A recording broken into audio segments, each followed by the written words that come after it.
How to download everything from iCloud to iPhone storage. Let's get started. So, if you don't want to use iCloud anymore and want your photos, videos, and data stored locally, this is for you. So for that, open up Settings. Inside here, tap on your Apple account. And now scroll below, tap on iCloud. After that, you can simply tap on See All right over here. This shows everything currently stored in iCloud. Let's start with photos. Tap onto it. And just like that, you can simply turn off Sync this iPhone. You'll see option to download videos and photos. This will save everything to your device. Before doing this, you have to make sure that you have enough storage on your iPhone. For example, if your iCloud has 70 GB of photos, your iPhone needs enough space to download them.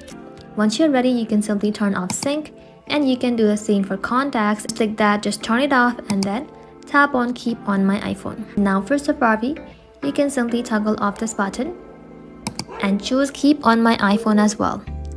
Do the same for each app you would like, and just like that, turn off iCloud syncing for each one. This will move everything from iCloud to your iPhone's physical storage. That's it. Thank you all for watching. If this video was helpful, consider subscribing to our channel and liking this video.